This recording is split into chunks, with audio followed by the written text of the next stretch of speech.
Good evening. Thank you for joining us tonight. My name is Dale Watanabe, and I am with the Minidoka Pilgrimage Planning Committee based in Seattle, Washington.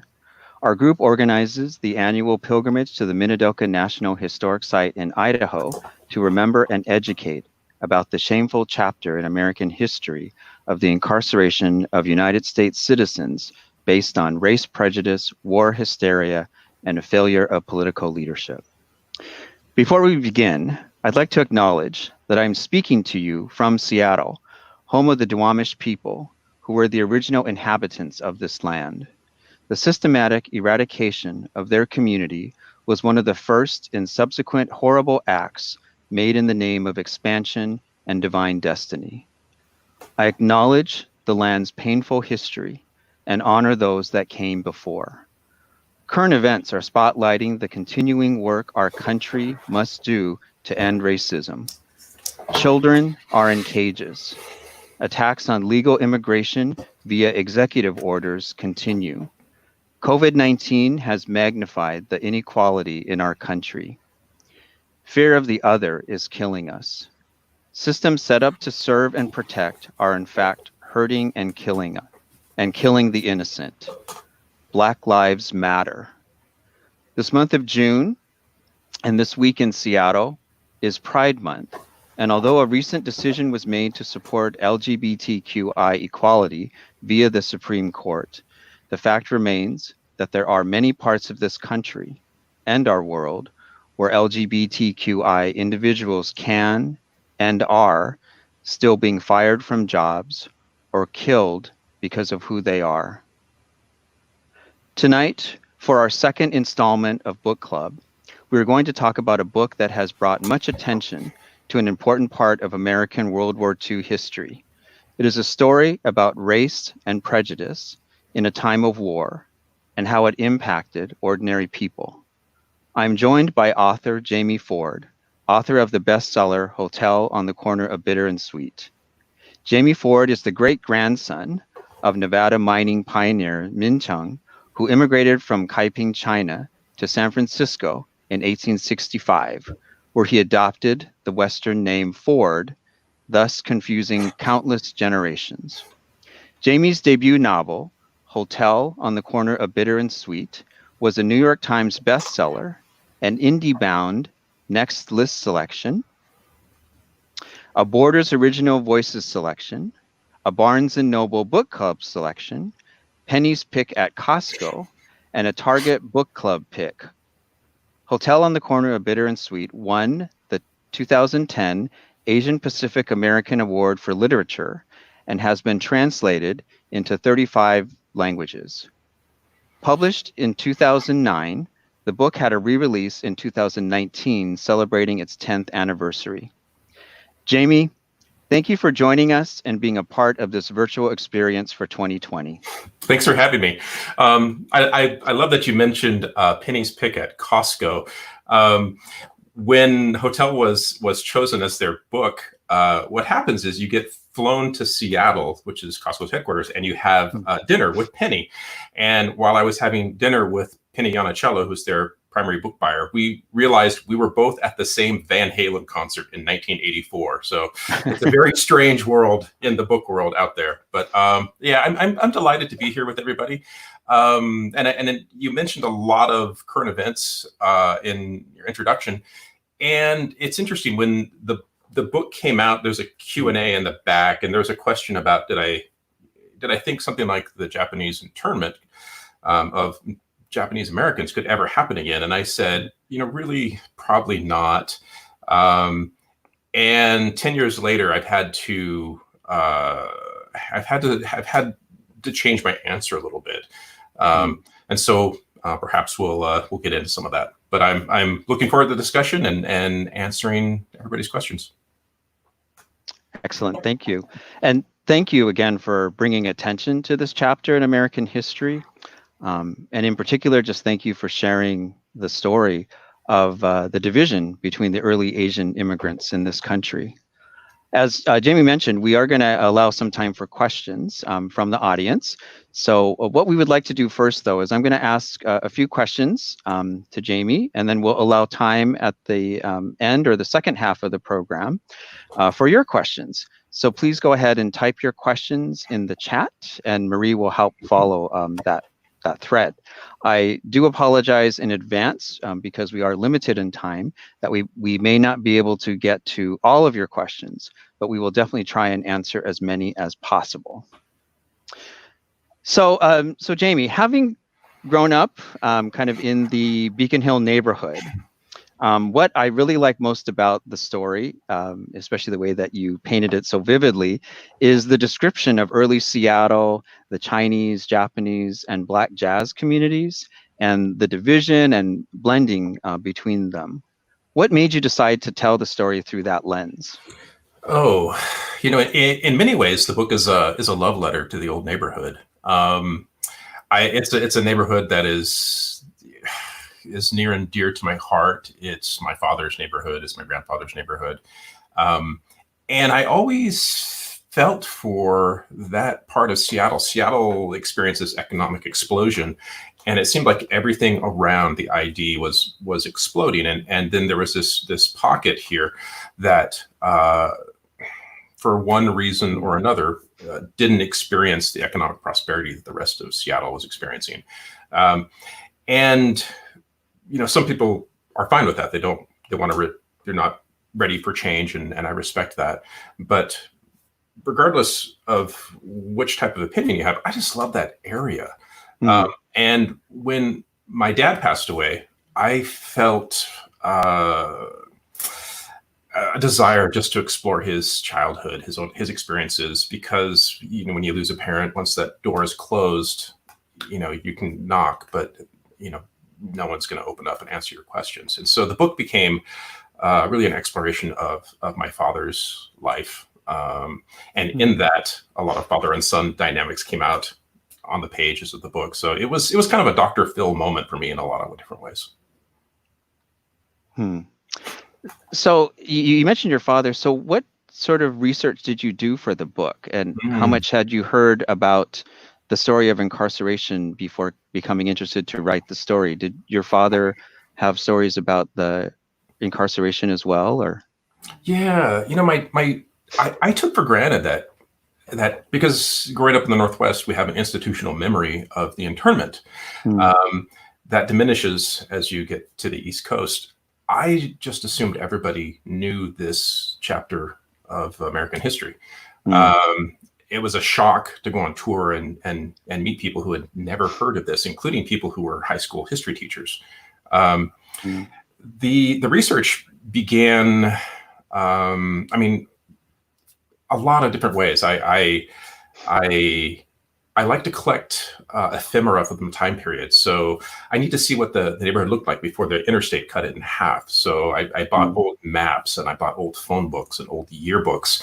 I did the normal things, reading tons of nonfiction, but I also joined Den Show, watched hours and hours of interviews. I went to Minidoka at the time, which 10 years ago, there was not much there. There was really just the stone guardhouse.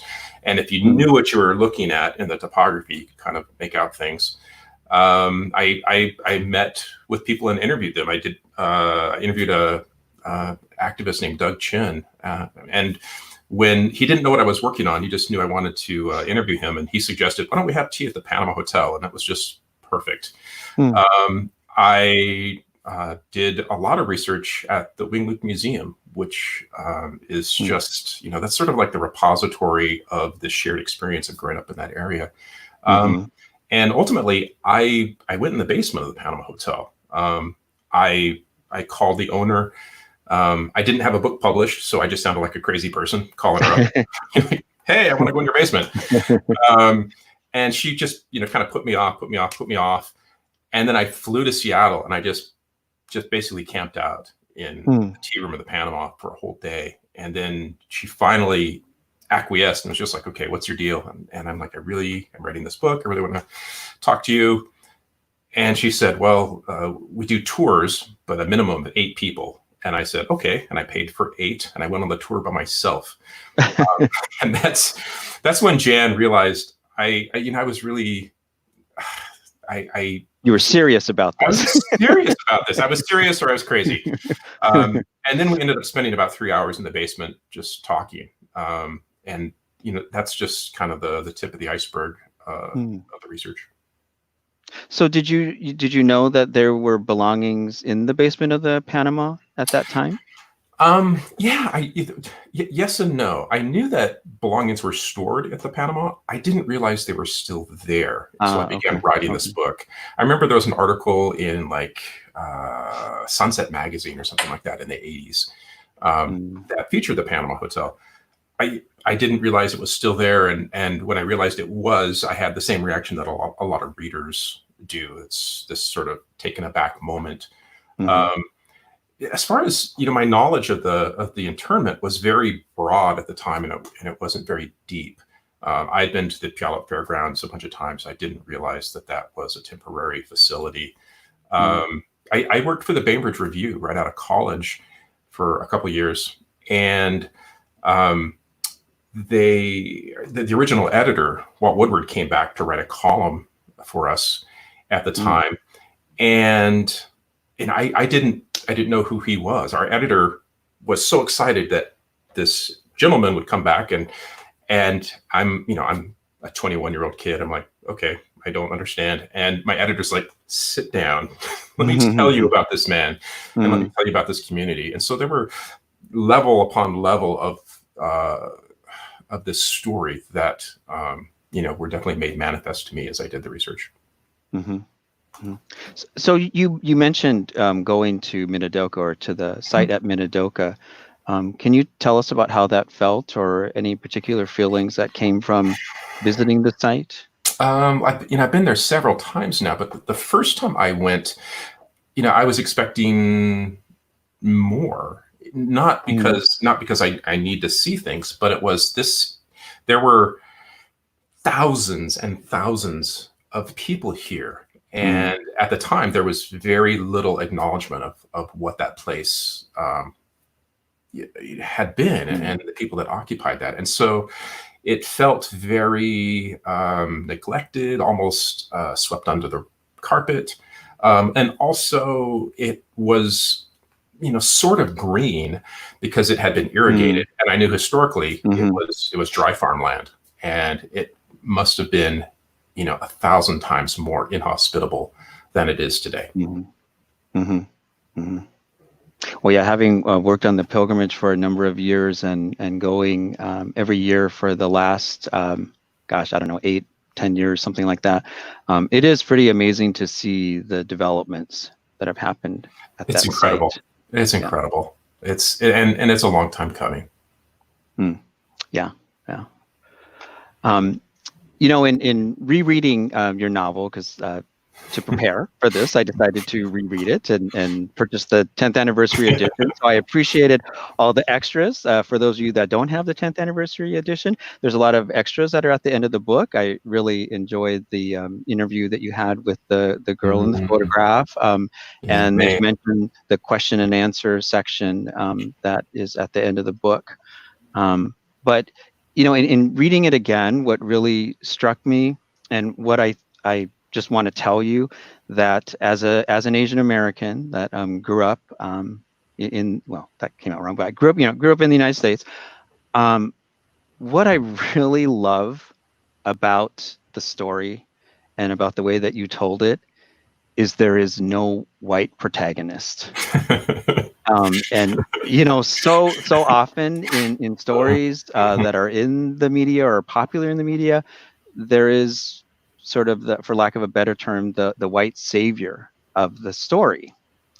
The friendly guard, perhaps, or something like that. So I guess I'm curious, was that intentional, or was it just accidental, and it just sort of flowed? The story just flowed as an Asian American kind of story.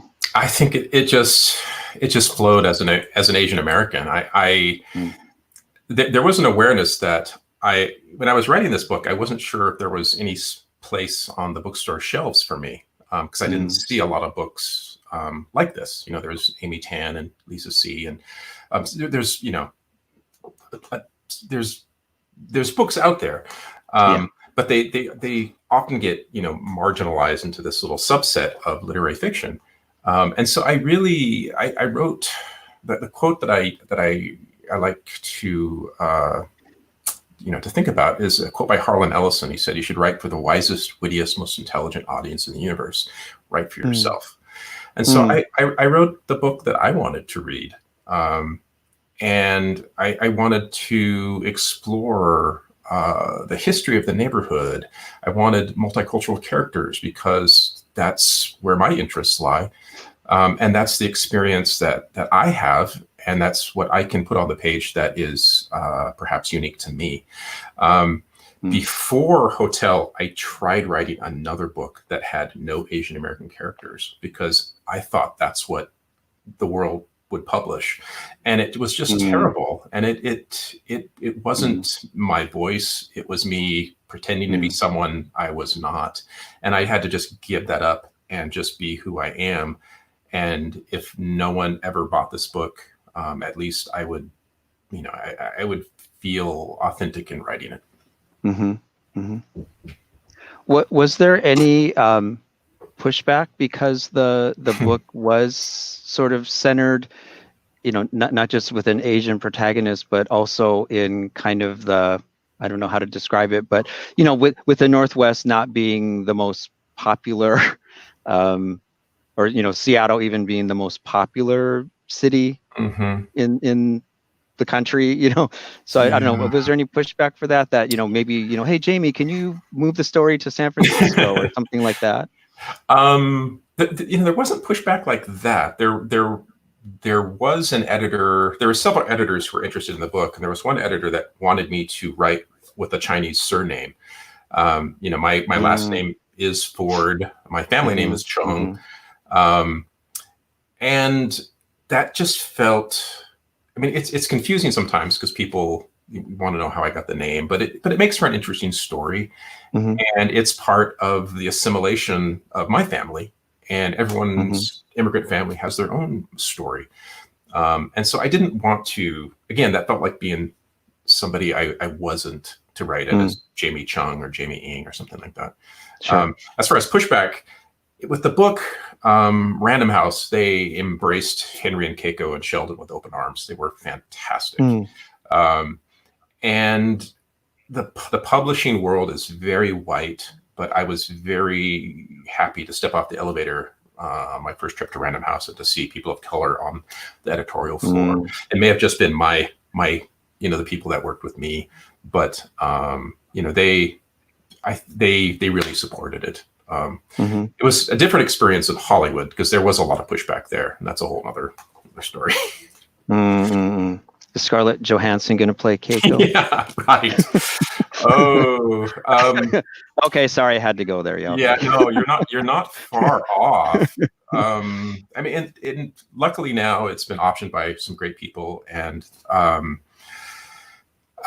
have total confidence that whether it's a great film or not, that's within their capability, but they're not going to change the ethnicity of my characters. 10 years ago, 8 years ago, 6 years ago, that was not the case, where people still were interested in the film option, but they always wanted to make Henry white, which was, it's kind of, his ethnicity is kind of germane to the story. So it just boggles the mind.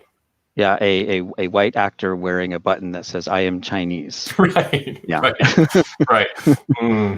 Yeah. Well, and I remember hearing you talk about the movie idea and mentioning about if there was success from movies, like a movie like Crazy Rich Asians, or even if we look at the Academy Awards and Parasite having won, do you think that will help? We're going to have a moment, and hopefully it's not more than a moment. Hopefully it's the new normal. A movement. A movement, truly. Yes. and I was so worried about Crazy Rich Asians, because if that movie had bombed, Hotel would never get made. That would have been used as a blunt object to just beat, Asian Right. writers and film directors over the head to say, see, that, Right. your stories don't Right. sell. But Yeah. because it was so successful, there's a lot of other things in production that I've seen, from feature films to long format shows on Netflix that are just around the corner. Mm-hmm.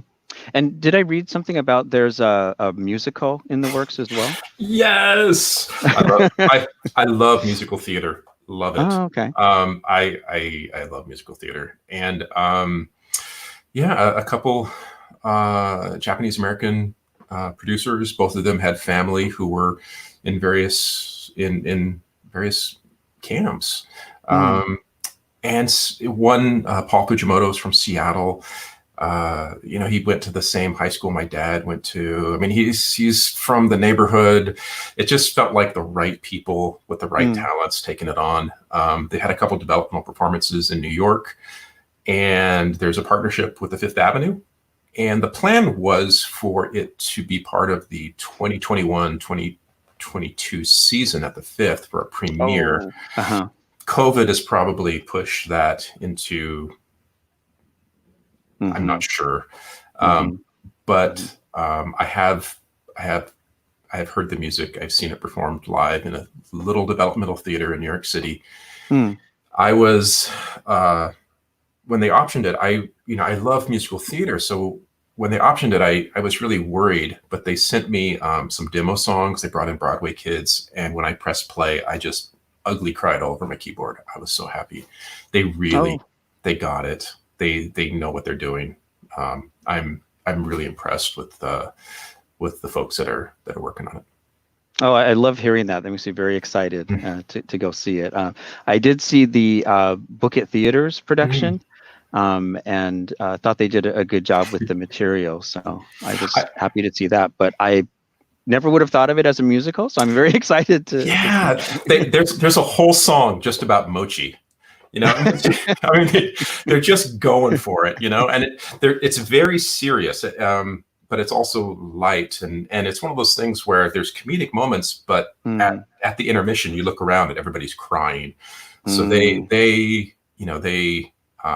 really captured the emotional integrity of the internment. I was very pleased. Yeah, that's exciting. Well, something to definitely look forward to once the pandemic is over. Yeah, it's funny you mentioned the Book It Theater. I took my family out to see that, and I loved it. I loved the talent, the direction, the sets, everything. And I was sitting there with my teenage daughter who had not read the book, because it's really uncool to read your dad's book when you're a teenage daughter. And she turned to me while it was mid-performance, and she's like, "How much of this did you write? This is really good." It was a real compliment from a 16-year-old. Yeah, it's sometimes hard to be cool when it's your own daughter, but yeah. So getting back to the story, in last week's book club, there was a discussion about the Bellevue property that was bought by Miller Freeman when the Japanese community was forced to leave. And I'm just sort of curious if you knew about that story, and was the character of Mr. Preston based on him and that story?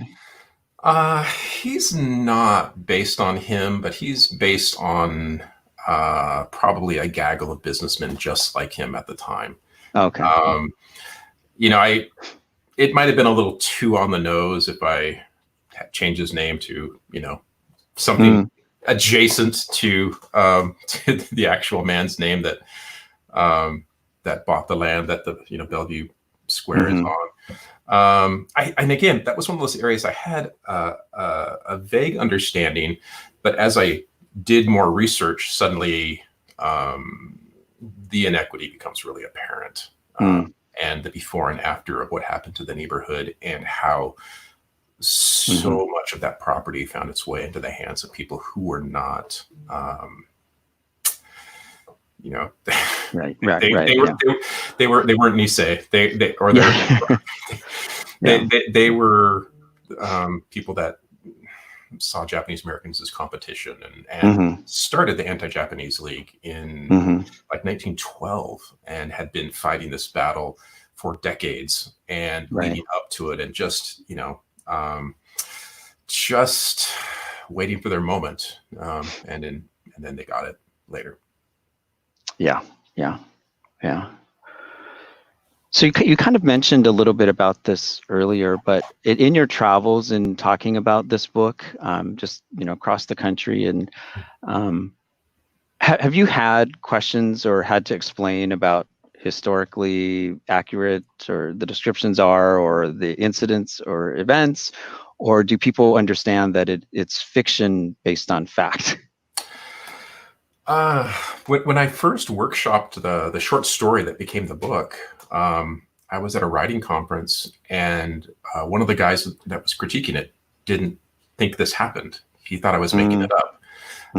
And he wasn't, a 17-year-old. He was probably 32 or something like that. So there are people that the book has been, and it makes me sad that that's the case, but it's been a revelation. There have been times where a sweet, cotton-haired woman will stand up and say, it's a terrible thing that happened, but there were spies and there were saboteurs. And I take that as a moment to gently correct her historical, historical illiteracy, for lack of a better term. We talk. It's an opportunity to talk about mistruths. That mistruths are not the truth; they're just lies. And we dive into those moments, and I do it gently, even though sometimes I just want to jump on the podium and like, please join me in the 21st century with actual history. But there are moments like that. But for the most part, it's interesting. At the time, I would do interviews, radio interviews, and I never know the format of the station beforehand. I suppose I could Google it and figure it out, but I just assume if they're having me, they're going to have an interest in the book, and I'll be on hold waiting for the interviewer to come up, and I will realize it's like a Rush Limbaugh station or something like that. And I expect them to be on the attack, but they've always been very deferential, very respectful, and seeking understanding. And in those contexts, I take that as a small win.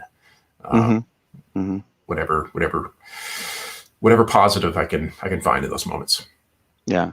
Well, I really appreciate hearing that, and just appreciate that you're the messenger for this, because you're right. There's so many parts of this country that just have not heard the story. And I think your book really brought a lot of attention to that, to people who wouldn't have otherwise learned about it.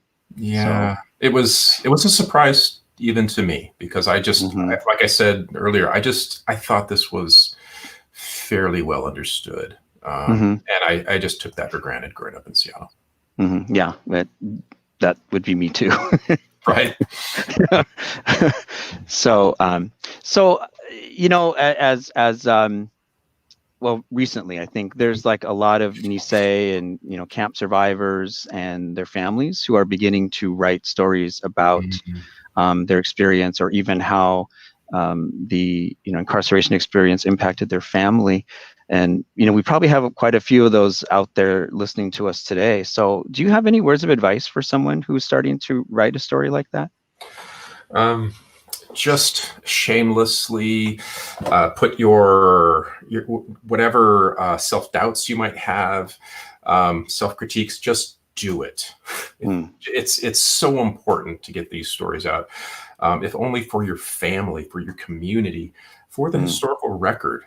And I know some people, they sit down and they think, well, maybe I'm not a good enough writer. It's not about that. It's about telling a story. And if you're out there and you have one of these stories, it's an important story that should be written down, or should be recorded in audio or video. And if you don't know where to start, there are actually books. My aunt used one of these, and it's a book of just like interview questions of someone's life story. And one of my cousins worked with my aunt for about a year, just met with her every Sunday and went through a few pages and asked her questions about her childhood and all these, everything from like, where did your grandparents meet, and all of these things that we lose when we lose, our family members.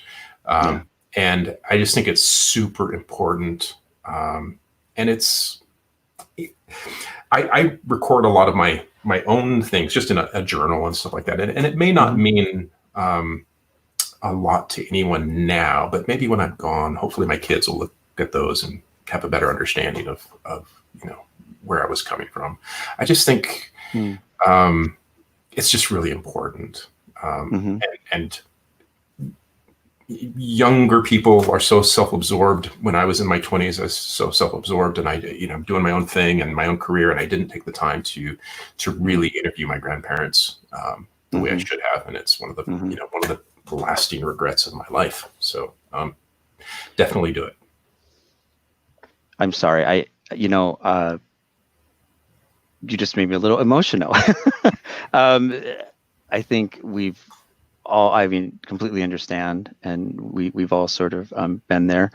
And I have that same feeling that I really wish that I had time to talk to my grandparents and even my father before he passed, a little bit more about their experience. But yeah, I don't know, for whatever reason, it never happened. And, my dad didn't really want to talk about it. So there's another thing, and I don't know if it just pertains to Asian families, but it definitely pertained to my family.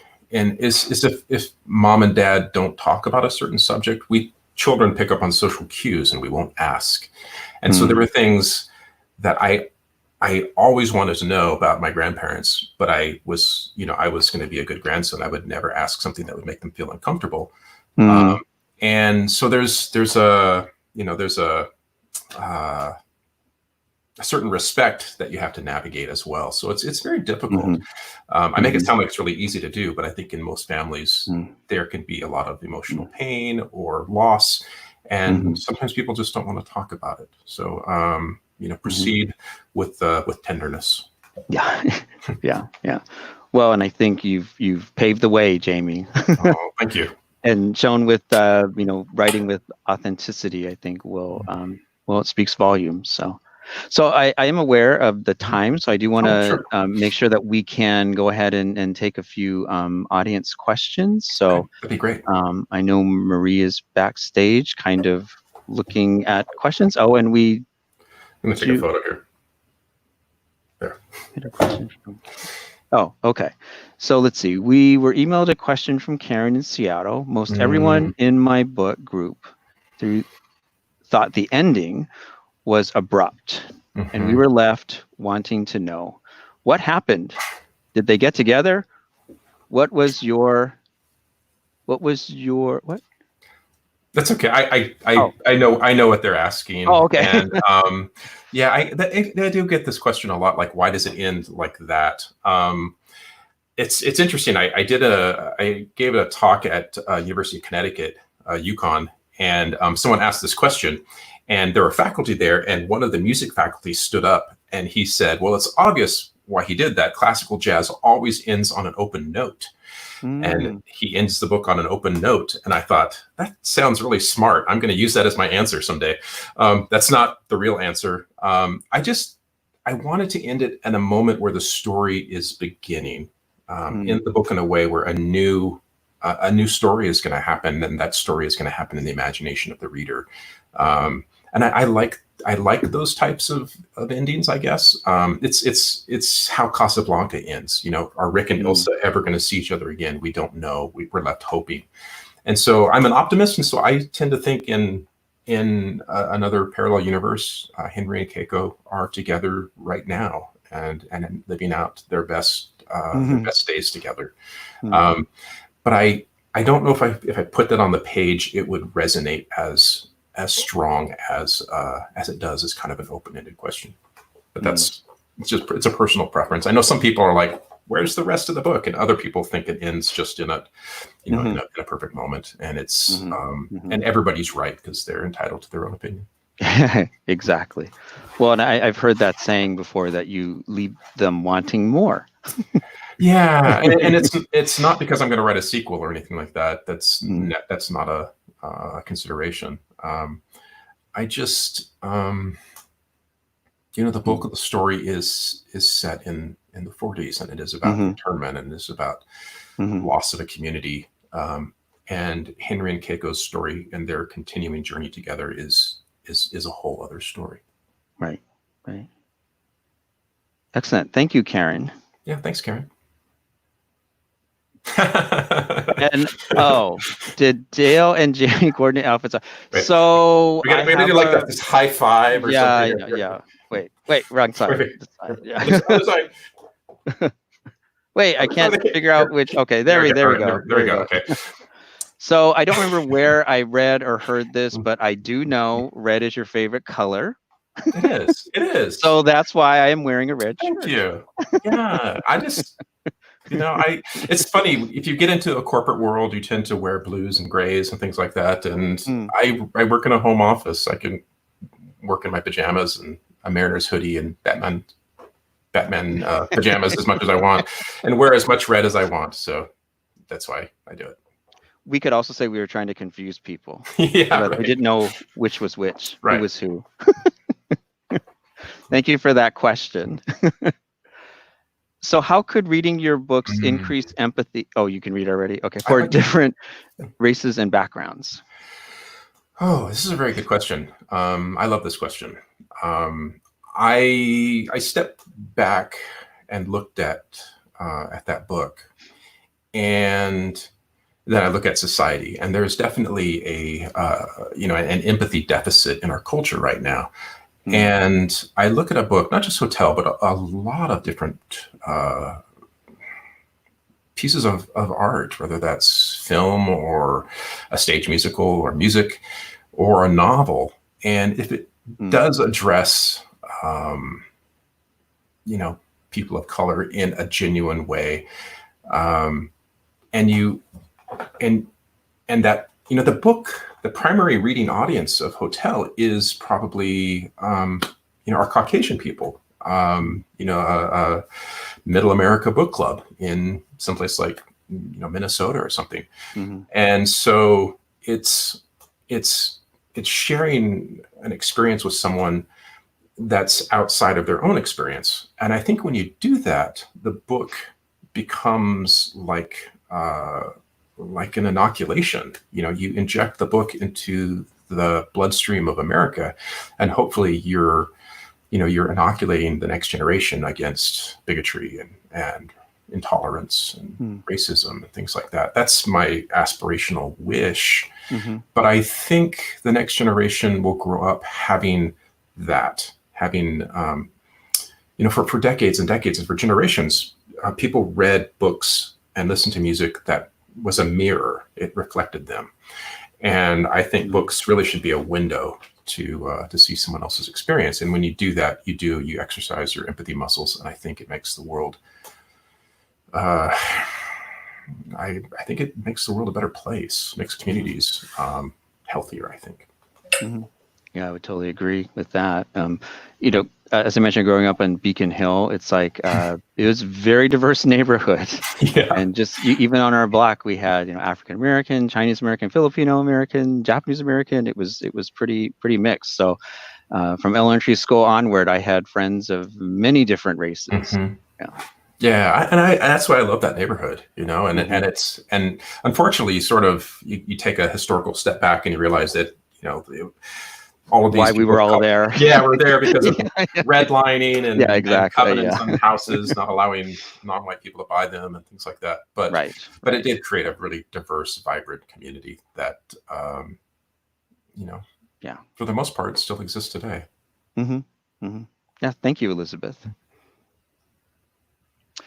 So Oh, now you have me really curious. What is the Hollywood story? well, I'll give you the happy ending first. Happy ending is that it was optioned by a woman named Diane Kwan, Paramount exec, um, Chinese American woman. Um, Almost all of the people who are the producers are people of color.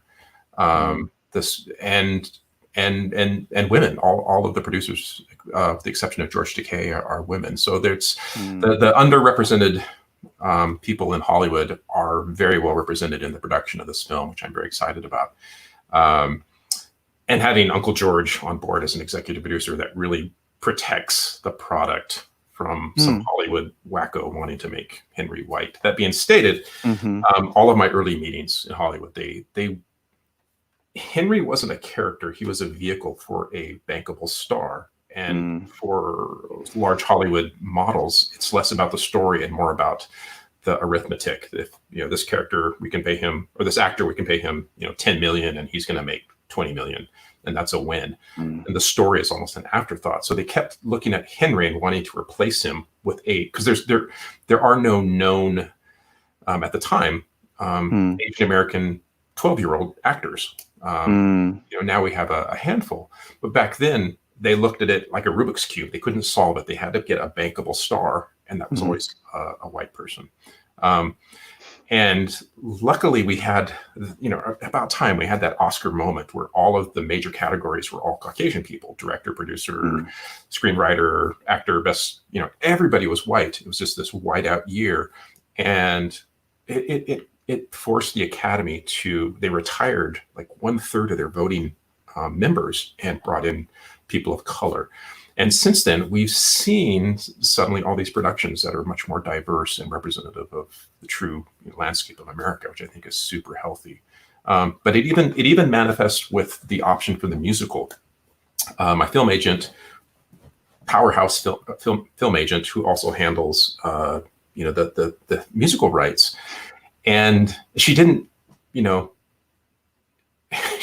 this to sound negative or anything, but when Paul Fujimoto and Lenny Sakakura came along and wanted to option this, they had worked in theater for decades, but they had never produced anything themselves. Very few Asian Americans have. And so my agent said, I really think we need to wait for a bigger name in musical theater, a bigger Asian American name to come along. And I said, name 3. And she's like, oh, good point. Okay, we're going to give these guys a shot. And so we're fighting all the little battles along the way, and I think we're finally getting there. Excellent. Thank you, Nana, for that question. Thank you. Next question from Judy. Jamie, personal question. Do you still live in Montana? Why did you leave the beautiful Pacific Northwest? Well, between the two, I actually lived in Hawaii for almost 6 years. Oh, so why did you leave Hawaii? No, I know that's the real question. The food is amazing. Oh, the food! Yeah, I could just like order Zippy's oxtail soup, FedEx any day. I do still live in Montana. I left Hawaii. And I was aiming for the Northwest, Washington, Oregon, and was offered a job in Montana. And at the time, it seemed like a good opportunity to live in a smaller town. I could carve out part of my life and figure out how to write a book. And that was kind of the plan in the back of my mind, was to use the time that I would have here that I wouldn't spend in traffic, use that to write. And since then, Montana's been a great place for me because I travel. Well, pre-COVID, I traveled a lot, and then I could come back here and just live in a small town and just kind of be outside of the the Brooklyn literary scene or that kind of thing that I don't really relate to. I live in a town and there's kind of a blue collar vibe here, which is really suitable for my for who I am. And then pre-COVID, I would, it's like an hour on Horizon from Great Falls to Seattle. So it's like taking a ferry. It's slightly more expensive ferry. And so I still get to Seattle a lot. There's a part of me that's just like, maybe I'd like to move back to Seattle now that our kids are all gone and we can have those discussions. But the Seattle I want to move back to doesn't exist anymore, Yeah. there's a Jason Isbell song, and the lyric is, Daddy said the river would always bring you home, but the river can't bring you back in time, and Daddy's dead and gone. And that's how I feel about Seattle. Mm-hmm. That I remember visiting Montana, you got years ago, and it was funny because most of the people I met actually were all from Seattle or the Northwest. And when we talked about why you moved there, and it's like because it was like what Seattle or the Northwest used to be like. It's like, oh, I guess I'd never thought about that. It is. It's kind of like Yeah. living in the 70s, which has pluses and minuses, but and it's also really, it's dirt cheap to live here as well. So it is beautiful out there. Oh, yeah, that's been a quandary today. They closed the east entrance to Glacier National Park, which is when I'm not writing, I like to spend times in the mountains, and most of those access points are closed, unfortunately. So such is the way it is all over the country. The way it is right now. Yeah. Well, thank you, Judy, for that question. Yeah, thanks, Judy. So from Ken, has the Great Camp novel been written yet? The Great Camp novel. I think the canon was, and I'm seeing this through the lens of a youngster, is Farewell to Manzanar. I mean, that was, I went to a writing conference at Squaw Valley, and where I was workshopping the short story that later became the novel, and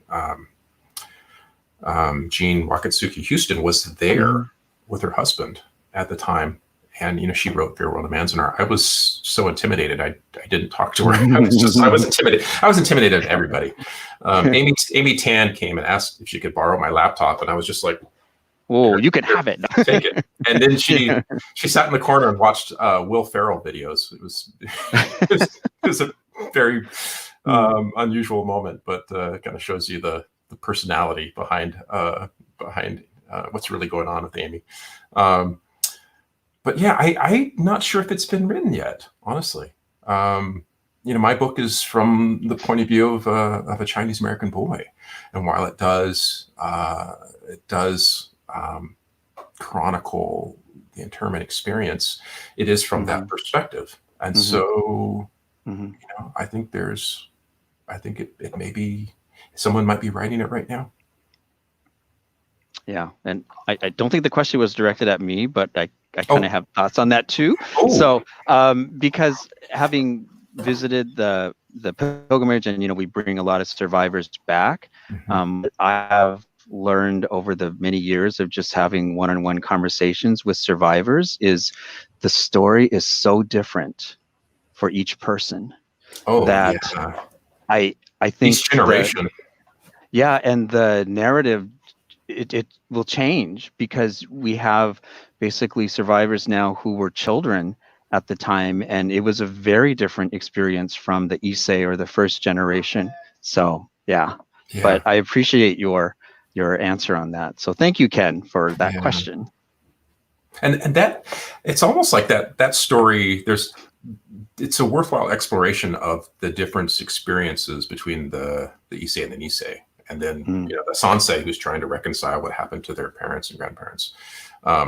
When I interviewed Mei Yanagi, who was the little girl in the photo, we had a very, and I've spent a lot of time with Mei, and she had, very, not positive, but innocent, childlike things to say about her camp experience. And then she called back the next day and she's like, I was being too nice. I'm really mad. And this is what I really want to say. And so, and then she kind of expressed how her parents' experience was so stark compared to the experience of her as a third grader. And the things they lost and the things they never recovered, and how it affected her father till the day he died. And so there's definitely that dynamic is worth exploring. Yeah, definitely. So I think thank you, Ken. And next question from Pat. Do you know if they are teaching about the internment in high school history classes now? Yes and no. They definitely are. It's in history books. But like the high school history text that my daughter brought home from school was 600 pages. and the interment was maybe a paragraph.